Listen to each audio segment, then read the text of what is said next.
Greetings, everyone. Welcome. It is, yes, another edition of Featured Teachers.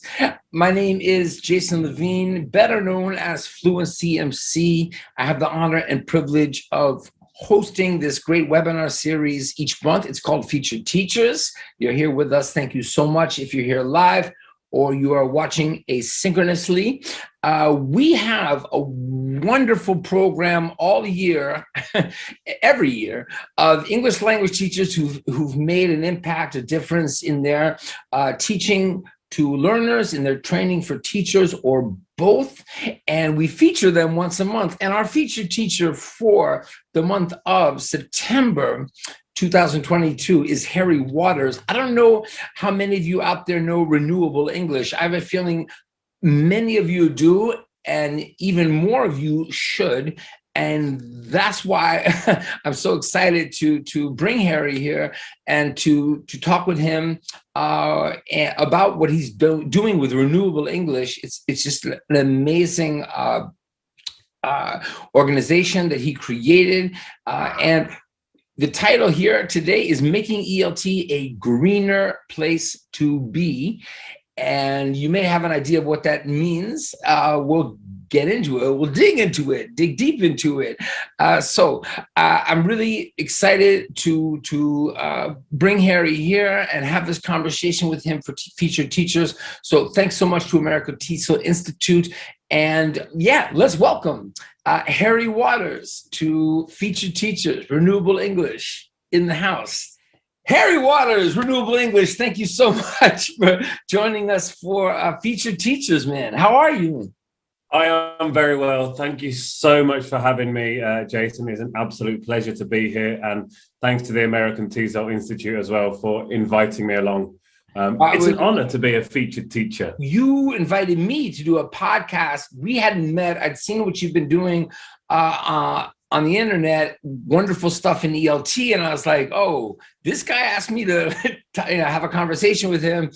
So, it's always like that, right? You're like looking at me like, oh, I know this dude from his video. And I'm like, oh, this guy is the guy I wanted to talk to. So that's how it should be, right? And it was a great chat as well.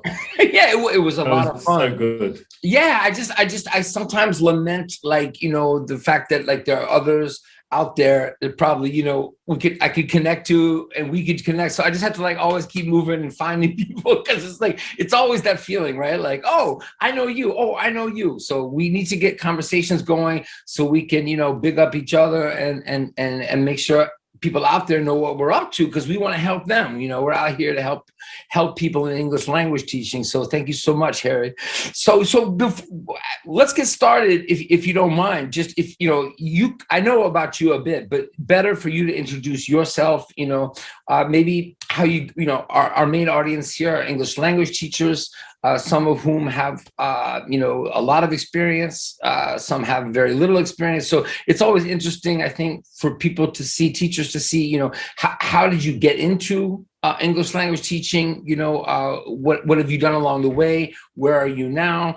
Where are you now we're going to get into, of course, much deeper. But if you could kind of introduce yourself, I think that would be. Of course, great. I'll give you a nutshell journey of my 15 years in ELT. So basically, I'm going to go back to when I was about 11, and I realized the town that I lived in was not the town I wanted to live in forever. At which point I was like, I'm leaving here as soon as I'm old enough to leave. So when I finished university, I worked 3 jobs to earn enough to be able to get a flight out of there and to get my CELTA. So it was at the age of 23, I was gone. I was like, I'm getting out of here. I went to South America. I did my CELTA in Buenos Aires. I worked in Argentina for a while. Then I went to Brazil. And then I thought, this is cool. This is different, but I want to go somewhere even more different. So I went to China because I wanted a culture shock. Yeah. By that stage, I got so used to the Brazilian culture and the South American culture. I was like, I want to try something completely different. So I went to China. I lived there and worked there for a year. Then I went over to Vietnam and I lived and worked there for a year. And then I went to Australia because my brother lived there.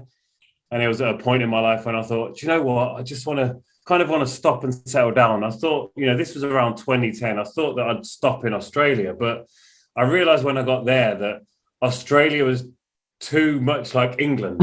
And I wanted the... Well, especially after everything you'd experienced. Maybe if you'd gone to Australia directly, you would have been like, oh, wow, there's a lot of things happening here that are different from what I know. But yeah. Exactly. So I kind of got there and I thought, I want to keep, this, I want to have this difference in culture. And more than anything, I wanted the difference in language.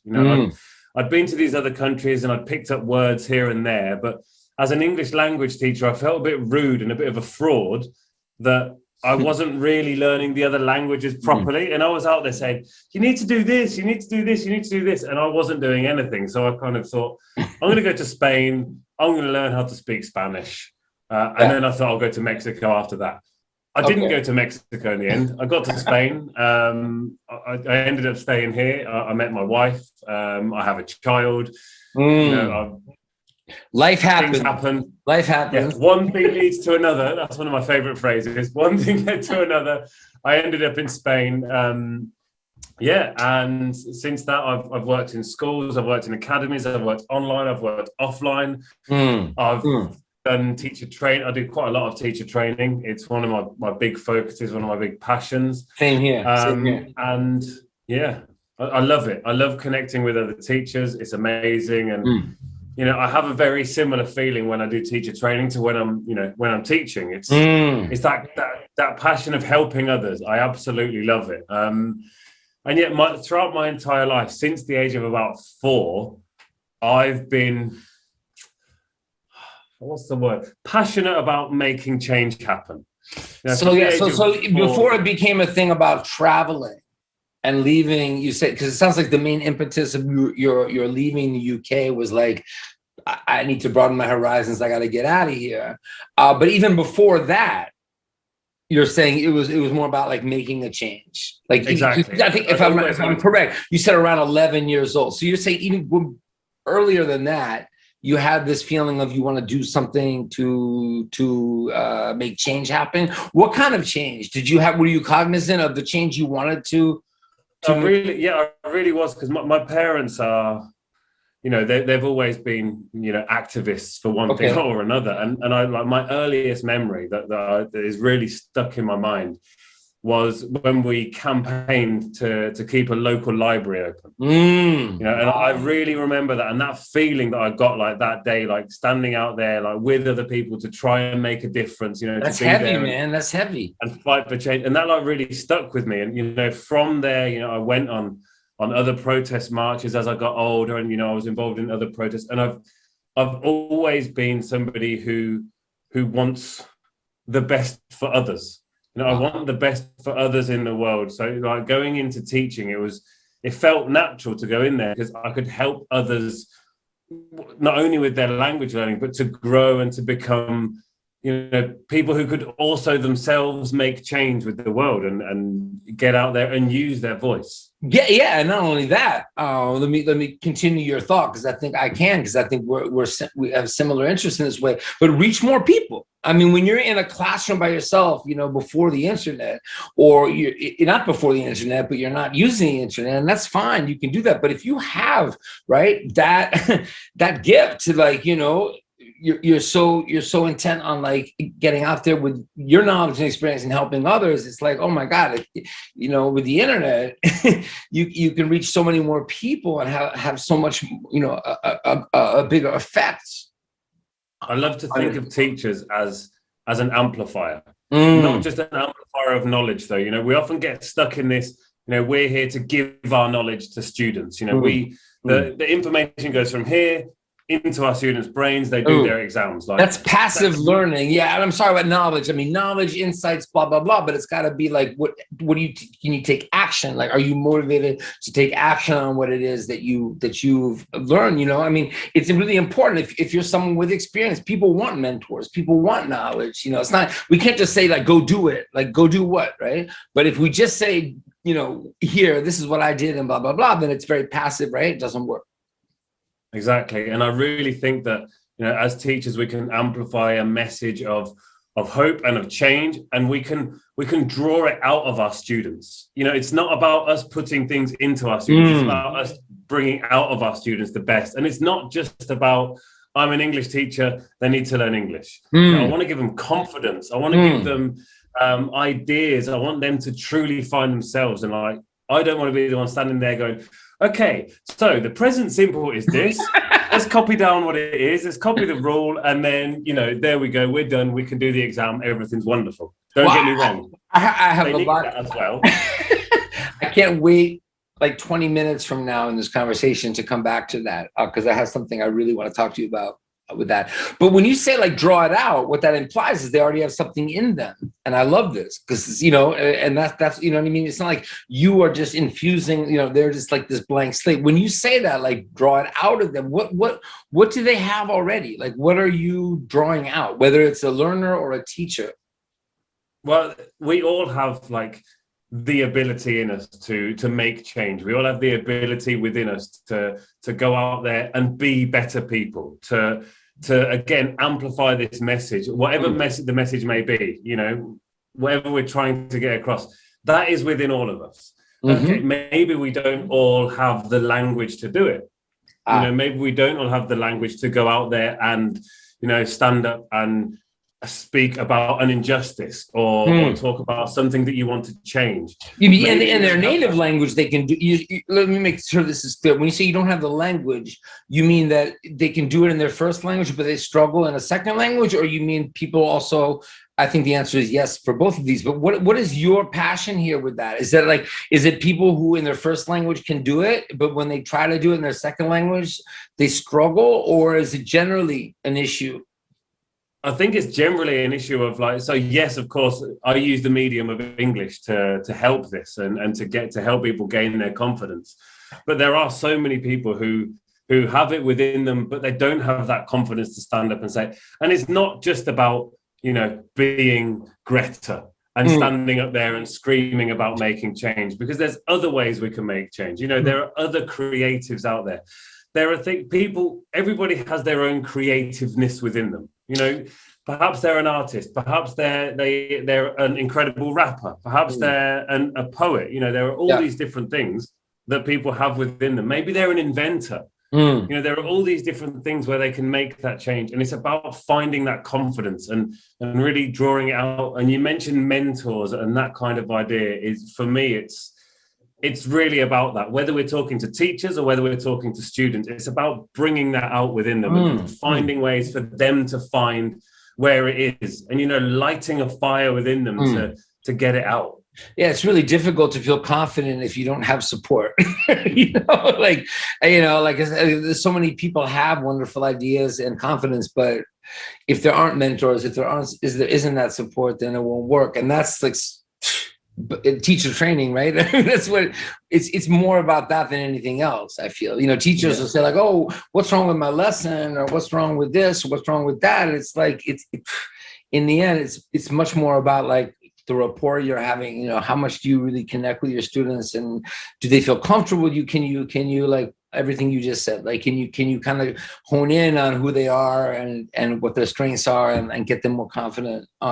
So I have so many questions, and this is so interesting talking to you. I mean, I guess my first question is, when you're saying like, oh, well, there's so many things we can do. You're talking about the, you know, activists. Oh, I just wanted to say before I forget, it's interesting listening to you talking about the experience of your parents wanting to, like, you know, support a library, and like you had a very direct experience with, like, they wanted to, you know, do this for this purpose. You know, I grew up with parents that were sort of hippies and had, you know, similar feelings, but it was much less concrete.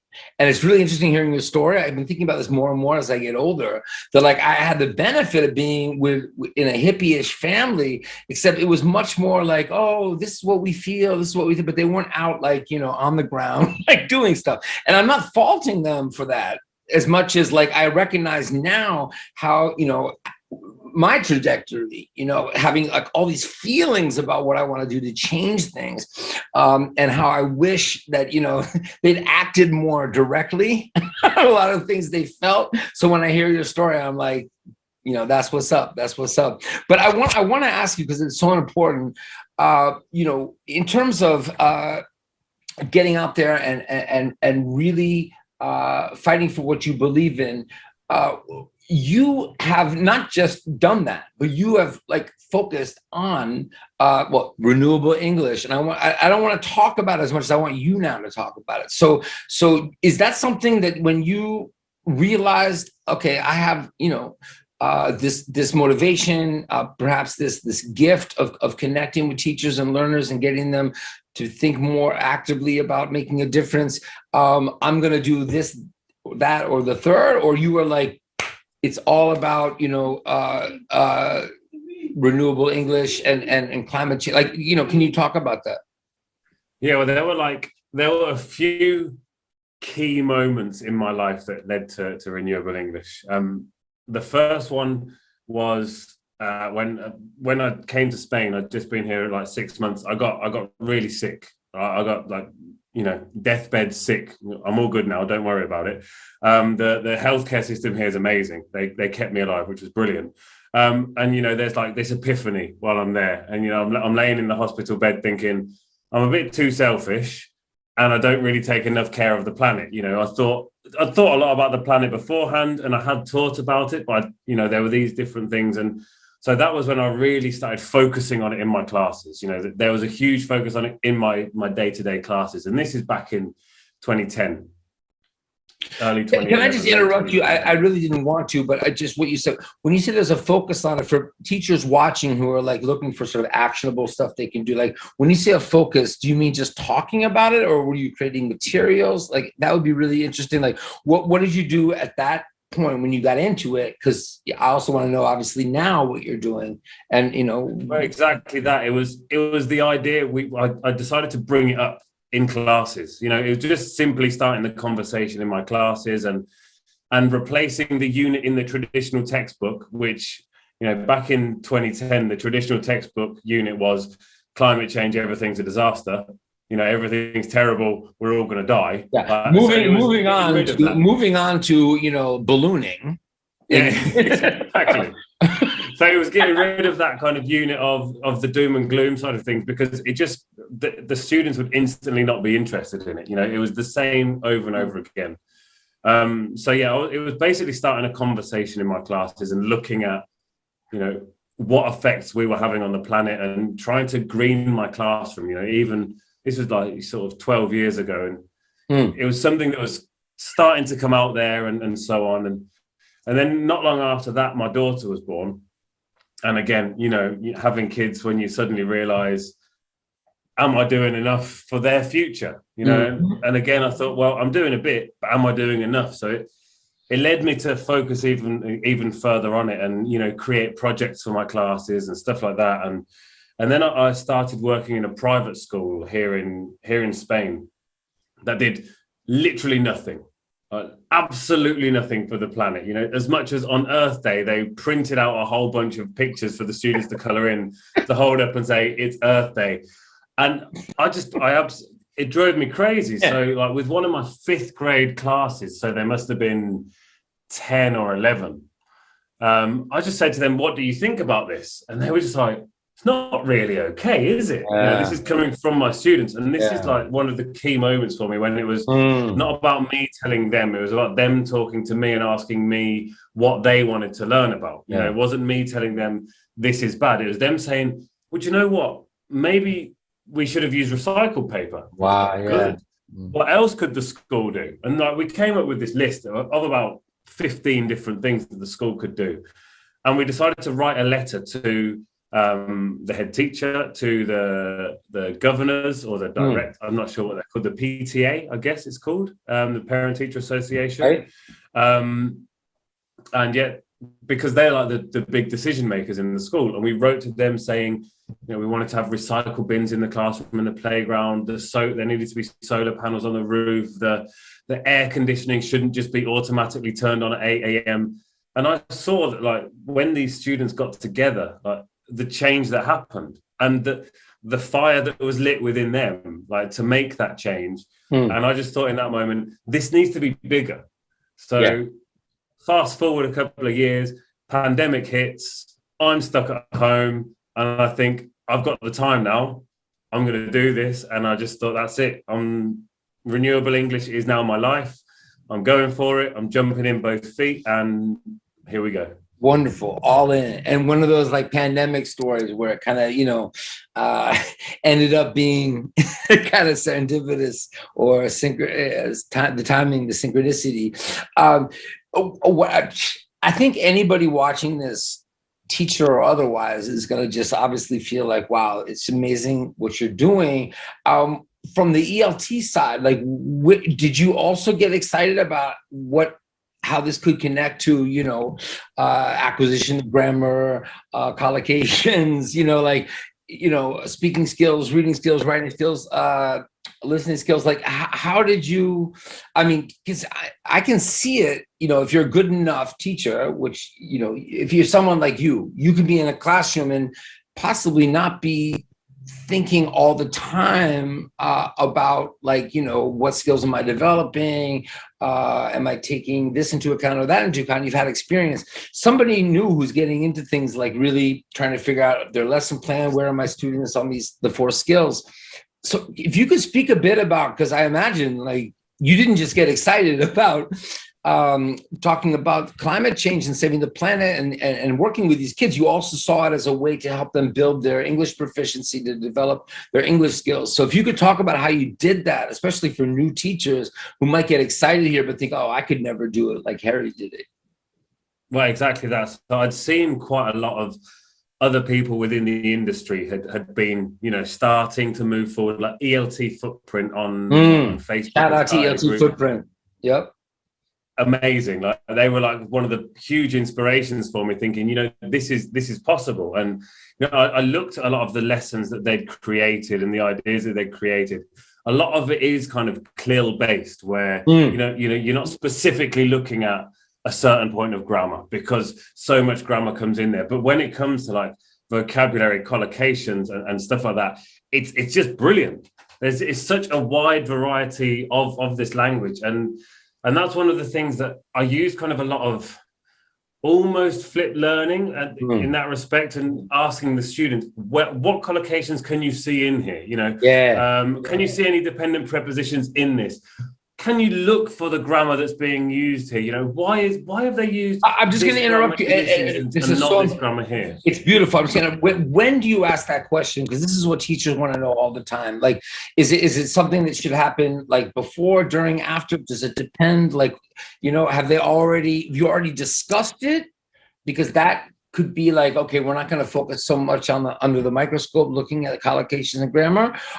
However, some people would say, well, if you don't get enough, repetitive practice with the target language, you're not going to be able to discuss it. So this is really important. What have you found more success with, discussing things before they're comfortable necessarily with the language?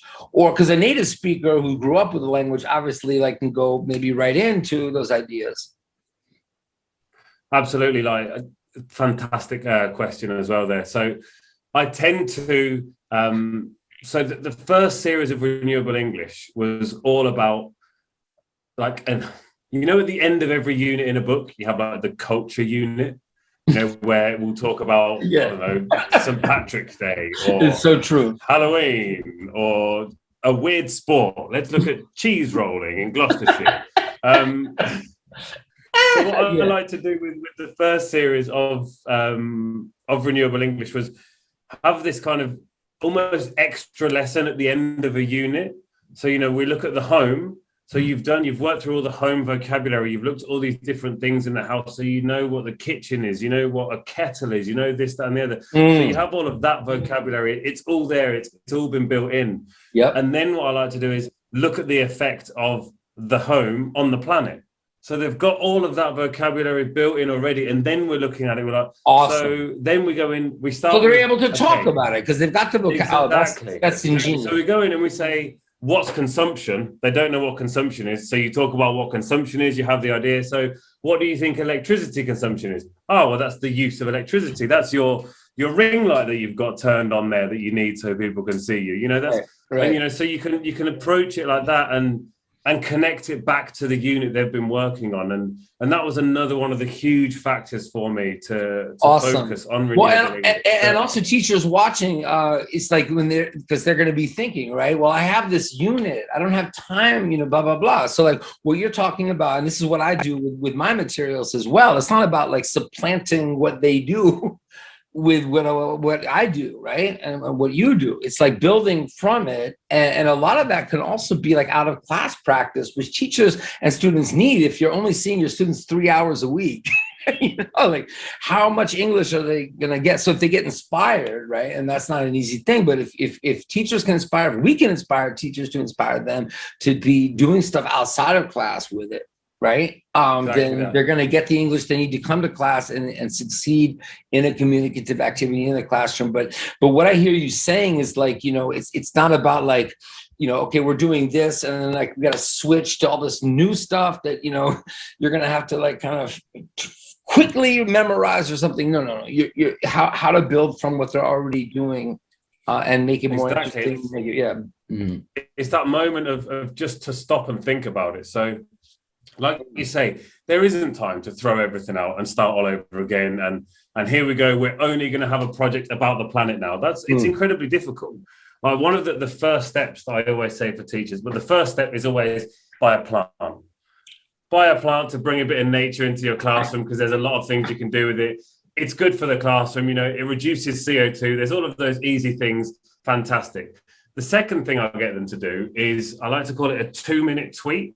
And that's just at the end of the class, get the students to just write a quick tweet about what they've learned about in class and how it affects the planet. So literally 2 minutes at the end of your class. You don't have to, rewrite your lesson plan or anything like that. Literally at the end of the class, you tell your students you've got a maximum of 240 characters, including spaces, to write about how the house affects the planet, or how fashion affects the planet, or how sport affects the planet. So they look at the unit, whatever the unit is. Yeah. What we've learned today affect the planet. It's so similar. You and I are so similar. I mean, I think we already knew this, but like for me, when I'm doing teacher training, it's all about like, okay, just play a little bit of the song at the end of the class and see, make a little comment, Because it's about like time. If you have a syllabus, you have to do this thing. It's not like you can bring in everything that I do or everything that, Renewable English does, but it's not just that, right? It's also about like, that can kind of pique their interest. Like if you try to shove a lot of stuff on a student, go home and do this huge project on, pronunciation through rap or, climate change, right? So it's also like, getting just a little bit here and there, not pushing it. And then, right, helping our teachers and helping students, they see how they could grab onto things more and get into things more, no? And speaking of that, so then I think that can happen, especially these days, right? So what's happening? Are there teachers and students who are saying, look, I want to do more. I want to get loads, more.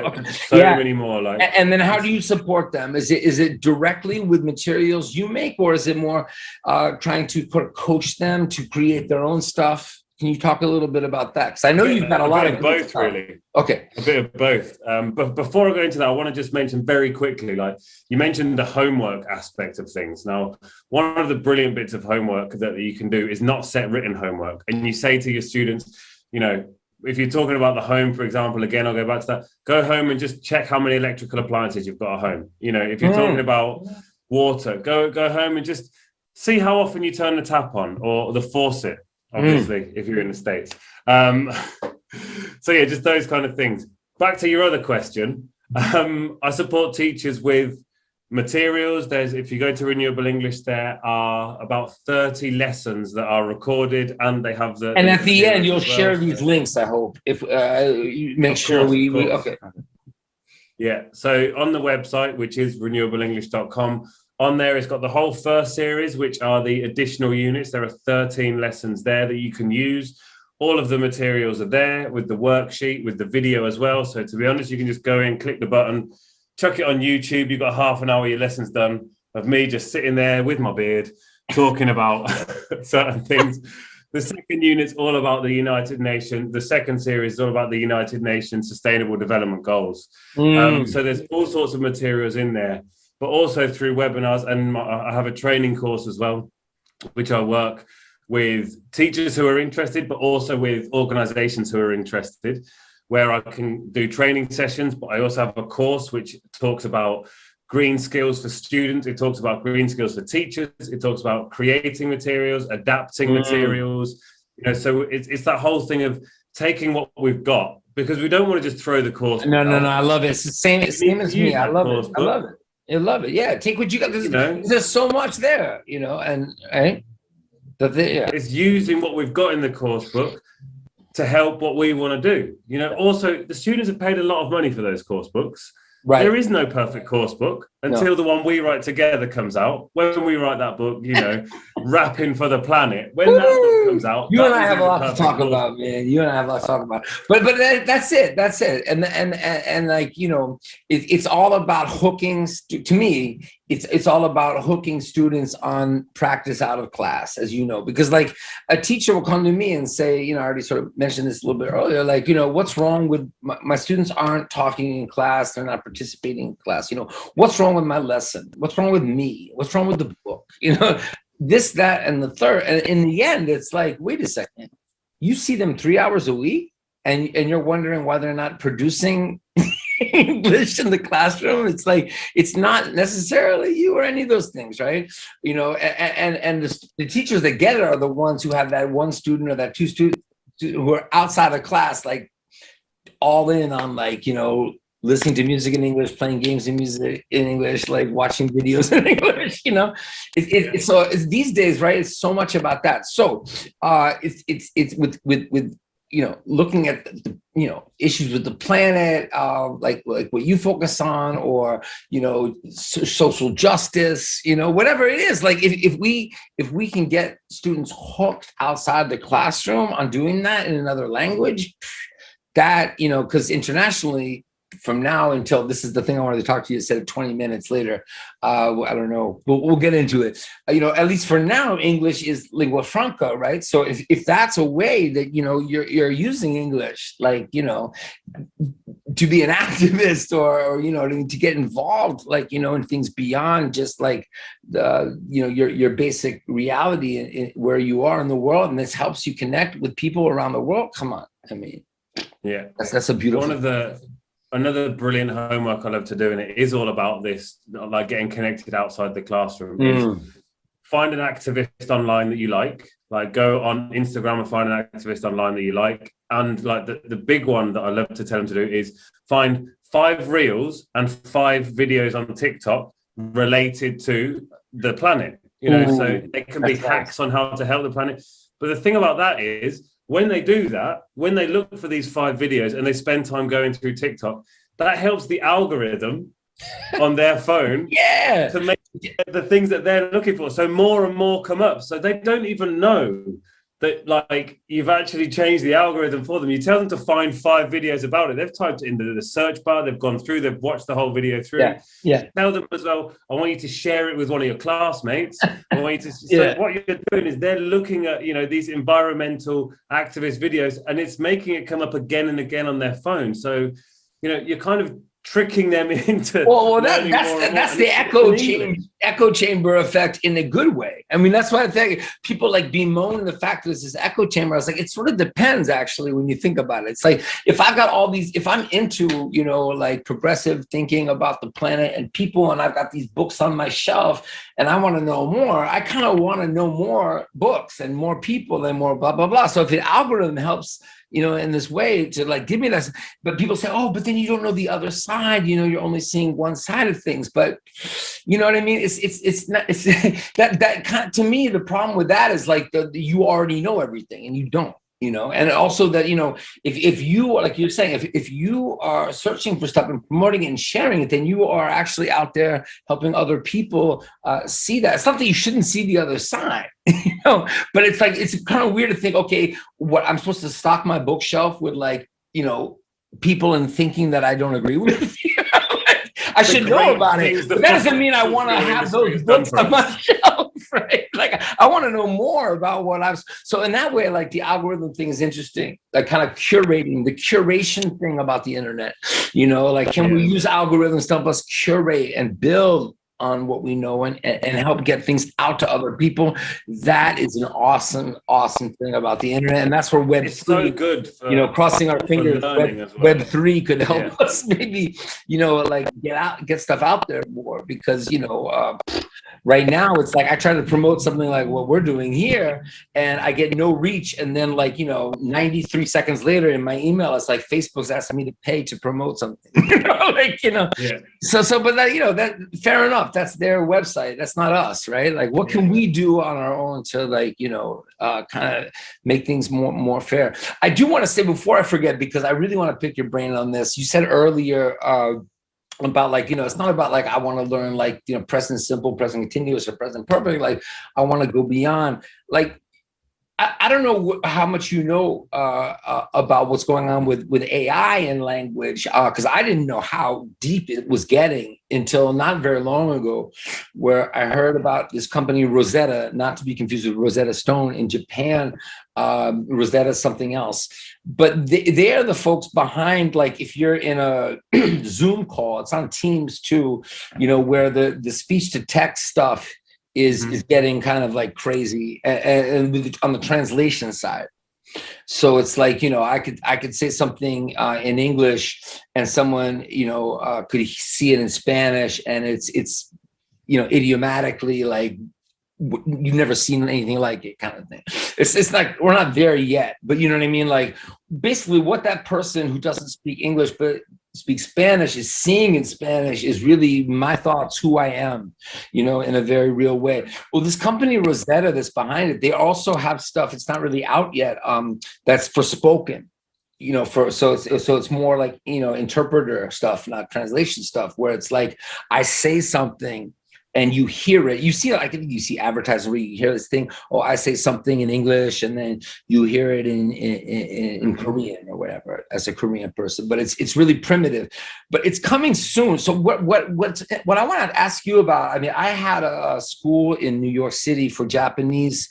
Almost 100% Japanese learners who were in New York, trying to take the TOEFL exam or do the GMAT, get in business. I had students, really off the scale, intelligent, amazing people, trying to get into business school in the States. They're 33 years old, 37 years old, and when they would talk to me in English about who they were, right, and what their thoughts, their ideas, it was like talking to someone who was 9 years old, because their English was a 9-year-old.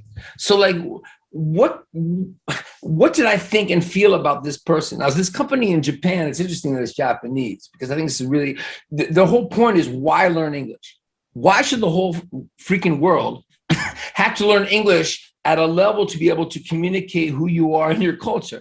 Why not, be this Japanese person who can speak in Japanese to me? I hear it in English, and I get a true sense of who they are.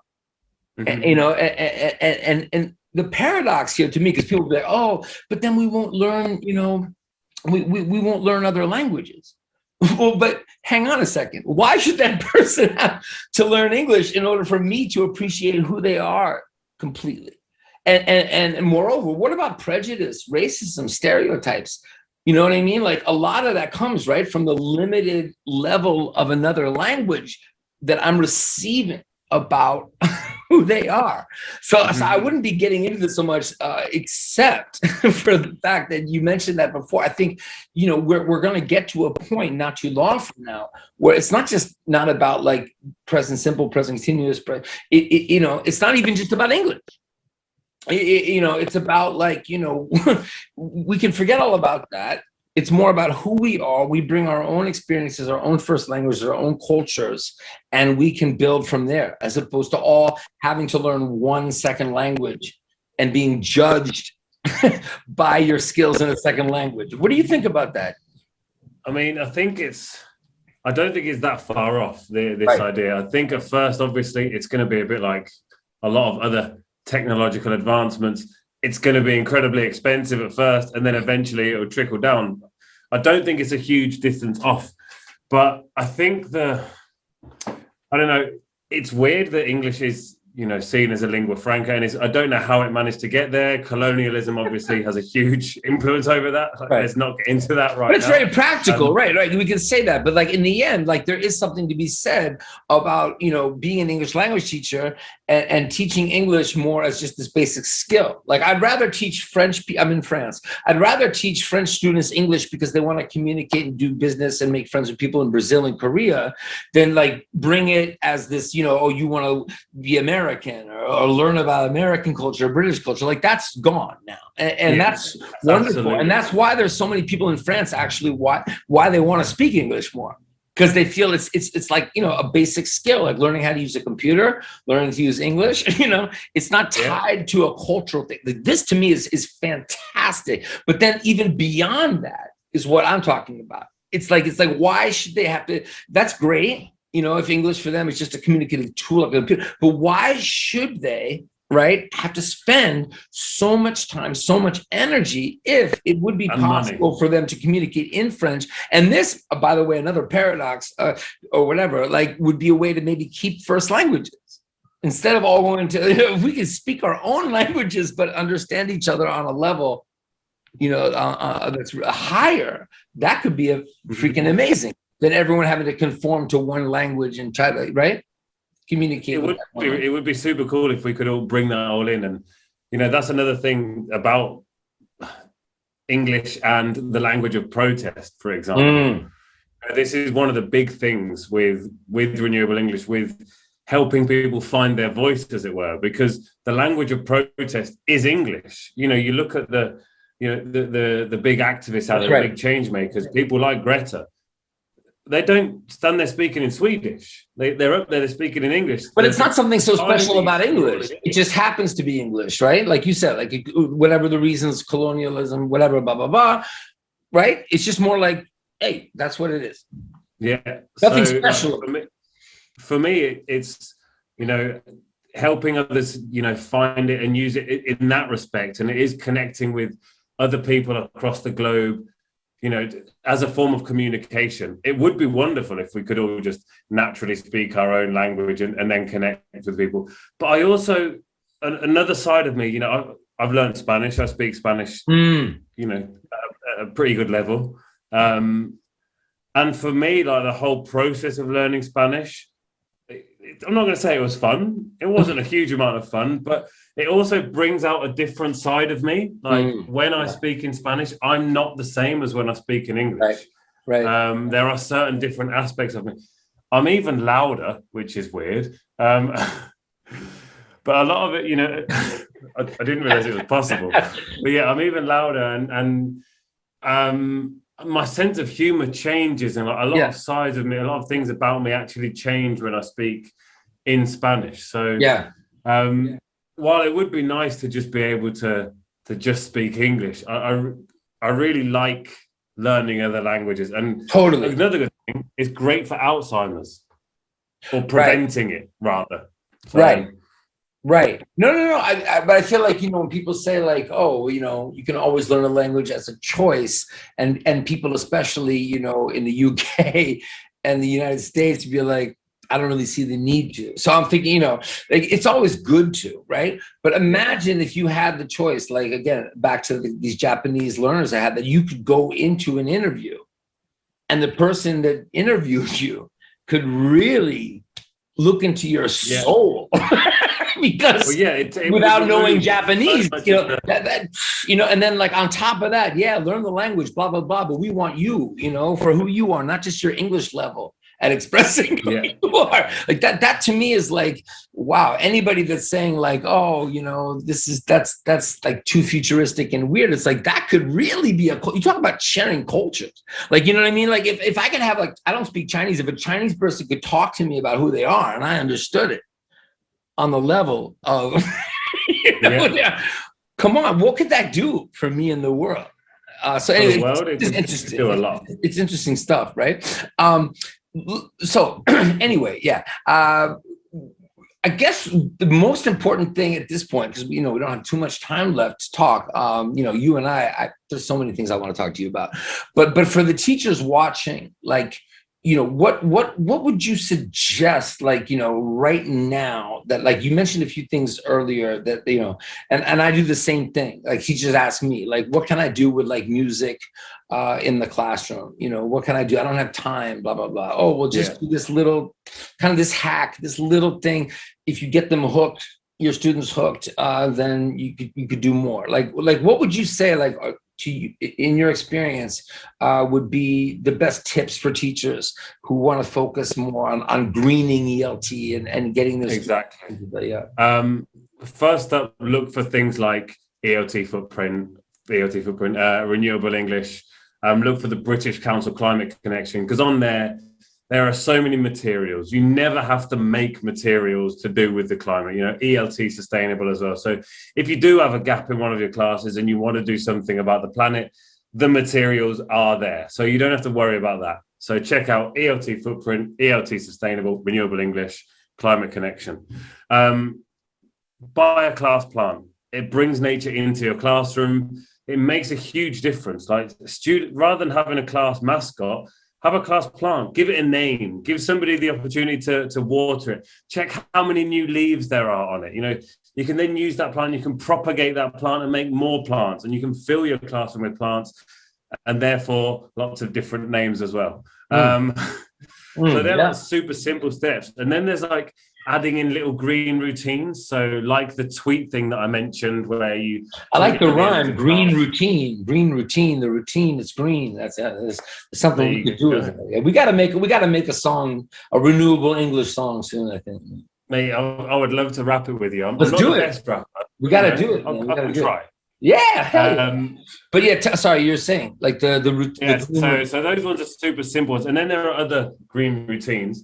Like there are websites like worldometers.info, and on there you can find a whole bunch of numbers.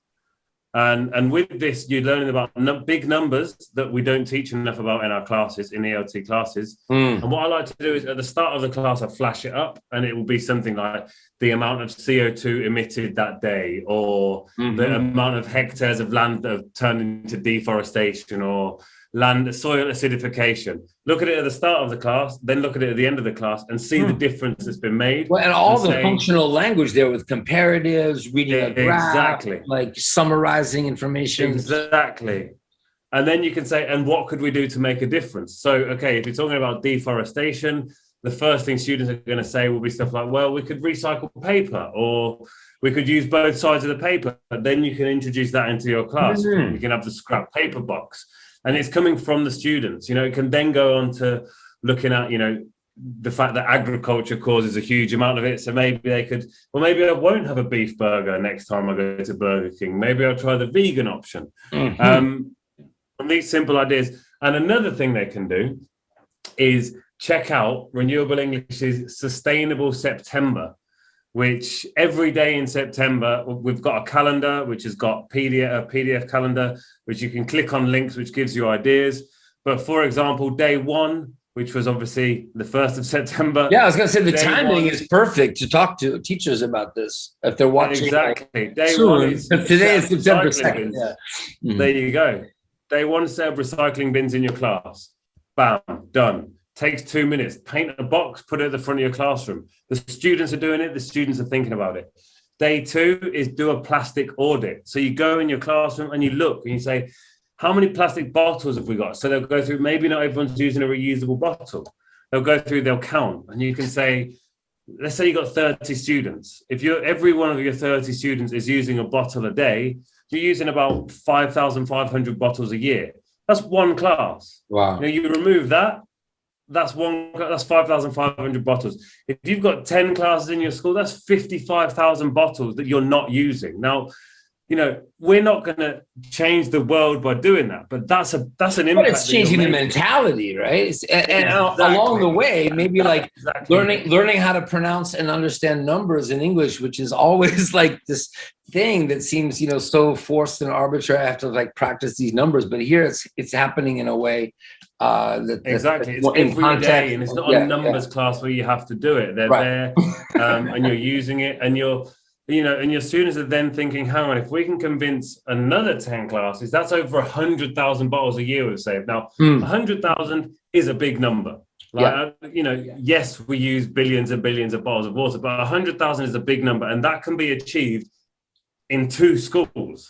It's a big number. It's not going to save the world, but it is that mentality side of things. Little changes, changing our mentality to then go on to make bigger differences.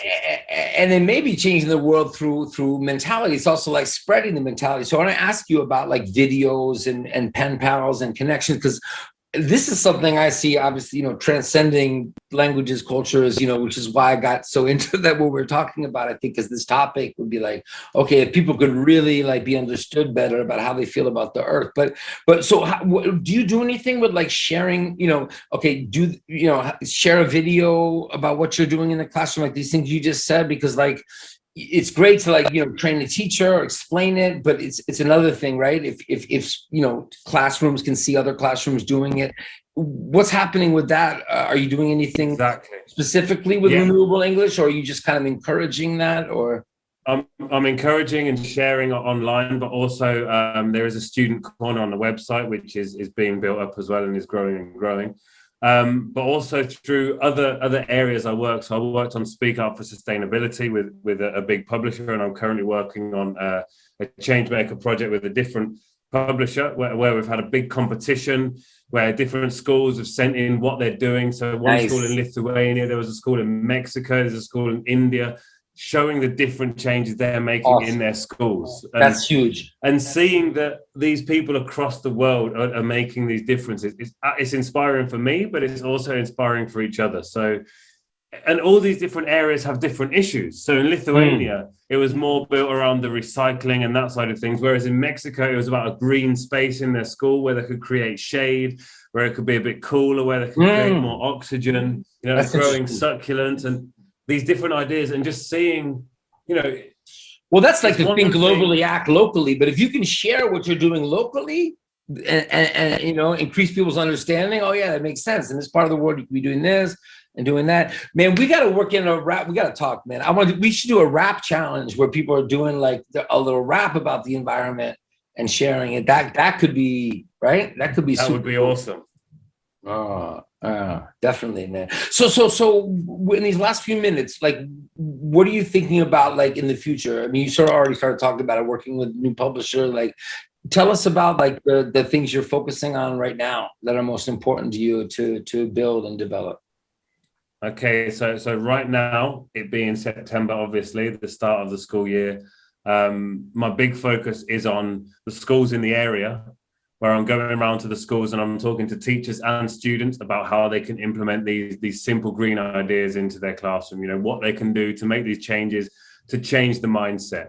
So this is something that's been great for me because it's Renewable English in Spanish, so I'm going into schools and I'm not only speaking to the English language teachers, I am speaking to them in the bilingual projects, but I'm speaking to the other teachers as well to look at what they can do to really make a difference to their students' mindset. So that's a really exciting thing at the moment. Yeah, that's great. I've also got the Creating a Greener Mindset course, which is an 8-hour course, which we've got an open cohort, which is teachers from all over the world that come in. The last one we had teachers from India, from Argentina, from Poland, from Italy, others from Spain as well, from Germany, from the States. And we've got that starting with people coming in, and that's to kind of build a deeper knowledge. It's not just the kind of the superficial surface, quick hints and quick tips to make those changes. It's a bit deeper. It's going beyond that. And that's going out as well to a few language academies across the world as well. I've got one I'm working with in Italy. So there's a lot of teacher training, but also student workshops, which are super, super exciting at the moment. I'm really happy about that. And yeah, on the publisher side of things, I've worked on a brand new international curriculum for somebody, and it's all about sustainability. It's not just about English, it's a lesson, a subject on sustainability. So it's super exciting. Wow, that is really cool. Again, back to what we're talking about, it's going to be less about English language learning and more about like the skill building and like development outside of just ELT, I think. So that's so cool.